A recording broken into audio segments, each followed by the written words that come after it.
যদি আমি আপনাদের বলি যে আমাদের ভারতবর্ষ আশেপাশের দেশগুলো থেকে এতটা শান্ত কেন, তার একটাই কারণ, আমাদের দেশের নিরাপত্তা এমন একটি মানুষের কাছে হাতে আছে, তাকে অনেক জায়গায় Indian James Bond, little tiger ও বলা চলে।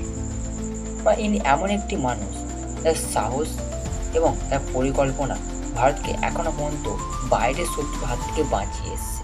এবার আপনি বলবেন যে কে এই মানুষটি যার জন্য আমি এরকম কথা বলছি। চলুন জানা যাক। এনার নাম হলো অজিত কুমার দোভাল। হ্যাঁ, এই অজিত কুমার দোভালই কিন্তু পাকিস্তানের নিউক্লিয়ার দেশ হওয়ার স্বপ্নকে 20 থেকে 30 বছর পিছিয়ে দিয়েছিল। এই অজিত কুমার দোভালের জন্য ভারতের যে কটা জঙ্গলি হামলা হয়েছে সে বেশিরভাগটা প্রতিহত করার বেশিরভাগই মাস্টার মাইন্ড হলেন এই অজিত কুমার ডোভাল। চলুন এই অজিত কুমার ডোভালের বিস্তারিতভাবে জানা যাক। এই যে অজিত কুমার ডোভাল, তার জন্ম হয় 20 জানুয়ারি 1945 খ্রিস্টাব্দে এবং এটি এখন উত্তরাখণ্ডে অবস্থিত, যেটি তখনকার দিনের নাম ছিলেন পাউরি গাড়োয়াল, সেই জেলার নাম। এবং যিনি পিতা, তিনি একজন ইন্ডিয়ান আর্মির অফিসার, তার নাম GN ডোভাল। হ্যাঁ, যেমন বাবা তেমন তার ছেলে। যেহেতু তার পিতা একজন ইন্ডিয়ান অফিসার ছিলেন, সেই কারণের জন্য তার পোস্ট আমার রাজস্থানে। তিনি রাজস্থানে আজমিরের যে প্রাথমিক মিলিটারি স্কুল, সেখান থেকে তার প্রাথমিক যে শিক্ষা গ্রহণ করেন এবং এরপর আগ্রা বিশ্ববিদ্যালয় থেকে অর্থনীতিতে স্নাতক ডিগ্রি পান এবং এর সময়সীমাটা ছিল 1967 সাল। এই যে আমি এতক্ষণ সময় পিরিয়ডটা বললাম, এটা ছিল 1967 সালে। এর পরের বছর অর্থাৎ 1968 সালে এই অজিত কুমার ডোভাল ইউপিএসসি এক্সাম দেন এবং খুবই আশ্চর্যজনকভাবে তিনি প্রথমবারই এই ইউপিএসসি ক্র্যাক করেন এবং এরপরে তিনি পোস্টিং হয় কেরালার একটি জেলার এসএসপি পদে। এরপর টাইম পিরিয়ড চলে যায় 1971 সালে, অর্থাৎ এর 3 বছর পর। এর 3 বছর পর হঠাৎ তালসিরি থেকে একটি ডাক পাঠানো হয়। এই ডাকটি স্বয়ং তখনকার স্বরাষ্ট্রমন্ত্রীর থেকে আসা হয় এবং এই ডাকের কারণ কি ছিল চলুন বিস্তারিতভাবে জানা যাক। এই সময় পিরিয়ডটা ছিল ডিসেম্বর মাস, অর্থাৎ 1971 সালে 28 ডিসেম্বরের দিকে। এই সময় একটি ধর্মীয় মিছিল বেরিয়েছিল। হঠাৎই একটা হোটেলের সামনে একটা অন্য ধর্মের মানুষ, তিনি হঠাৎ তার চটি খুলে সেই মিছিলে ছুড়ে মারেন। তারপর আর কি, সেখান থেকে তৈরি হয় দাঙ্গা মারপিট এবং সেই দাঙ্গা মারপিট বড় হতে হতে এতটাই বিকট রূপ নিয়ে নেয় যে সেখানে পুলিশ মধ্যে ঢুকতে ভয় পাচ্ছিল। এই সময় তৎকালীন স্বরাষ্ট্রমন্ত্রী এবং কিছু সিনিয়র পুলিশ অফিসারদের নিয়ে একটি গুরুত্বপূর্ণ মিটিং ডাকা হয়, যাতে খুব শীঘ্রই এই দাঙ্গা মারপিট শান্ত করে সেখানে আবার যে ভারতীয় আইন সেটা আবার প্রতিষ্ঠা করা হোক। বেশ কিছুক্ষণ মিটিং চলে এবং এই মিটিংয়ে হঠাৎ একটি senior police officer Ajit Kumar ডোভালের নাম নেন। তিনি বলেন এই অজিত কুমার ডোভাল খুবই বুদ্ধিমান এবং খুবই সাহসী একজন পুলিশ অফিসার, তাকে এখানে আনা হোক এবং পারলে তিনিই পারবেন এই দাঙ্গাকে শান্ত করতে। তারপর আর কি, সঙ্গে সঙ্গে তালসিরি থেকে তাকে ডাকা হয় এবং তার পরদিন অজিত কুমার ডোভাল সেখানে পৌঁছান এবং পৌঁছানোর কয়েক ঘন্টা পরই যে জায়গাগুলোতে পুলিশ ঢুকতে ভয় পাচ্ছিল সে জায়গাতে নিজে একা পায়চারি করে পুরো জায়গাটা পর্যবেক্ষণ করেন এবং এই দেখার পর তিনি প্রায় 5 থেকে 6 জায়গায় মার্ক করেন। সমস্ত জায়গায় পুলিশ মোতায়েন না করে মাত্র কয়েকটা জায়গায় পুলিশ মোতায়েন করেন, যেখানে এই দাঙ্গা মারপিটের মূল সোর্স বা এখান থেকেই দাঙ্গা মারপিটটা সৃষ্টি হচ্ছে। এরপর তিনি অদ্ভুতভাবে খুঁজে বার করেন 2 সম্প্রদায়ের মাথাকে, তাদের সঙ্গে বসেন এবং অনেকক্ষণ আলোচনা করার পর এই দাঙ্গা সব কিছু থামানোর একটু চেষ্টা করেন এবং তার কথা 2 সম্প্রদায়ের মাথা রাজি হয়ে যায় এবং এই সময় অনেক লুটপাট হয় প্রত্যেকটা মানুষের ঘর থেকে এবং সেই কারণের জন্য সাধারণ মানুষ খুবই ক্ষুব্ধ হয়েছিলেন সরকারের প্রতি এবং অজিত কুমার ডোভাল খুবই শান্তভাবে সে লুটের জিনিস খুঁজে বার করেন এবং যেটা জিনিস তাকে সেটা ফেরত দেন। মাত্র 1 সপ্তাহের মধ্যে এত বড় দাঙ্গা যখন তিনি রোধ করে দিলেন, এরপর থেকে গোটা ভারতবর্ষে তার নাম পুরো বিশালভাবে ছড়িয়ে পড়তে লাগলো।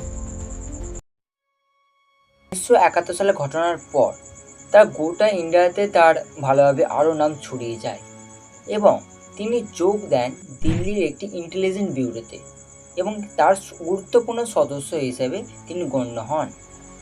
এরপরই অর্থাৎ 1972 সালে ঘটে একটি মর্মান্তিক ঘটনা, মিজোরামের একটি মর্মান্তিক ঘটনা।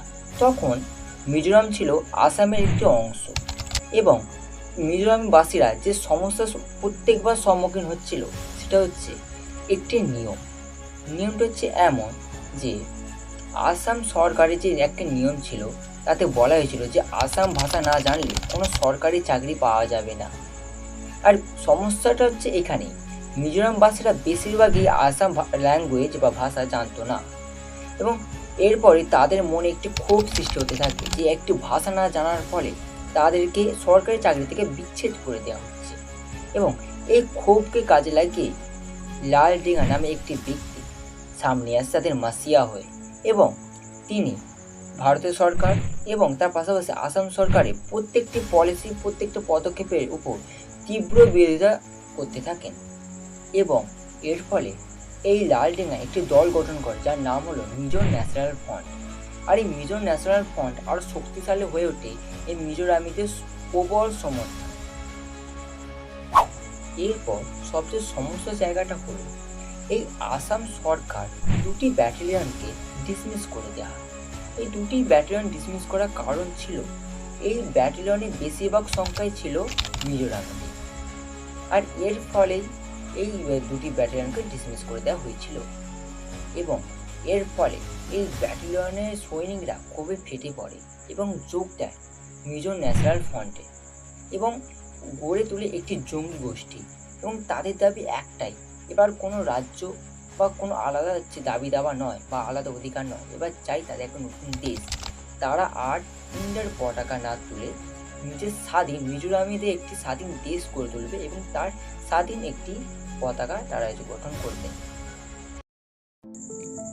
এই সময় মিজোরামের এই সমস্ত ঘটনাগুলো ঘটছিল তা পাই টু পাই খবর রাখছিলেন দিল্লিতে বসে থাকা স্পেশাল ব্রাঞ্চের অফিসার অজিত কুমার ডোভাল এবং যখন তিনি দেখেন যে পরিস্থিতি হাতে বাইরে চলে যাচ্ছে তখন তিনি ভারত সরকারকে জানান যে তিনি স্বয়ং নিজে যাবেন এবং সেখানে পরিস্থিতিকে কন্ট্রোলে নিয়ে আসবেন।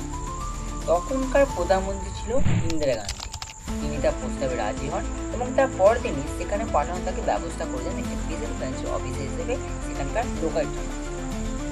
এরপর শুরু হয়েছে অজিত কুমার ডোভালের একটি খোঁজ খবর নেওয়া যে এই দাঙ্গা সূত্রপাত কোথা থেকে হয়েছে, এই দাঙ্গাকে কিভাবে থামানো যাবে, সমস্ত কিছু।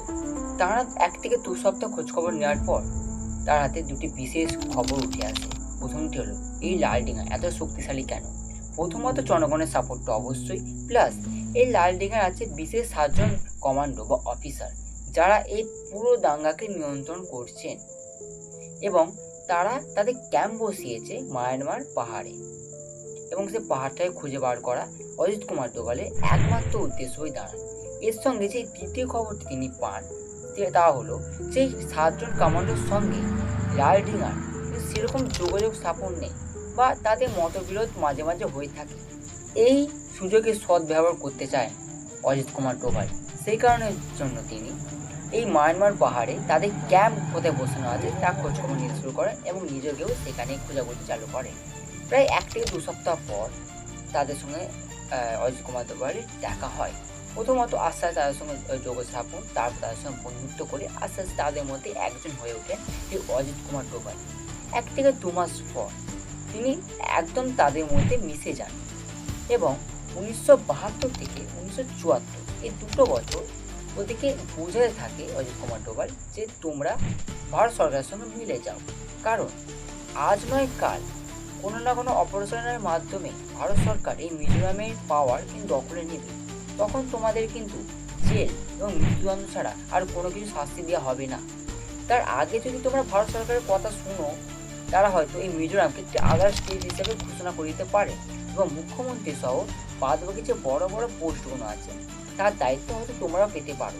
এবার ভেবে দেখো, এই প্রস্তাবে তারা 2 বছর তারা কোনো উত্তেজনা না করলেও আস্তে আস্তে অজিত কুমার ডোভালের বোঝানো তাগিদ করতে করতে করতে করতে একটা সময় পর 7 জনের মধ্যে 6 জন কমান্ডো এই প্রস্তাবে রাজি হয়ে যায়।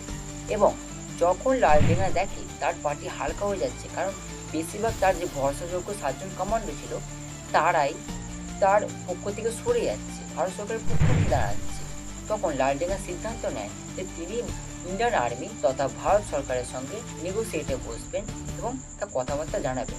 এবং পরবর্তী সময় লালডেঙ্গা এটা জানানো যে যদি সেদিন অজিত কুমার ডোভাল আমার কমান্ডোকে ম্যানিপুলেট না করতো তাহলে আমি কোনো দিনও বা জীবনে কোনো দিনও ইন্ডিয়ান আর্মি বা তথা এই ভারত সরকারের সঙ্গে আলোচনায় বসতাম না।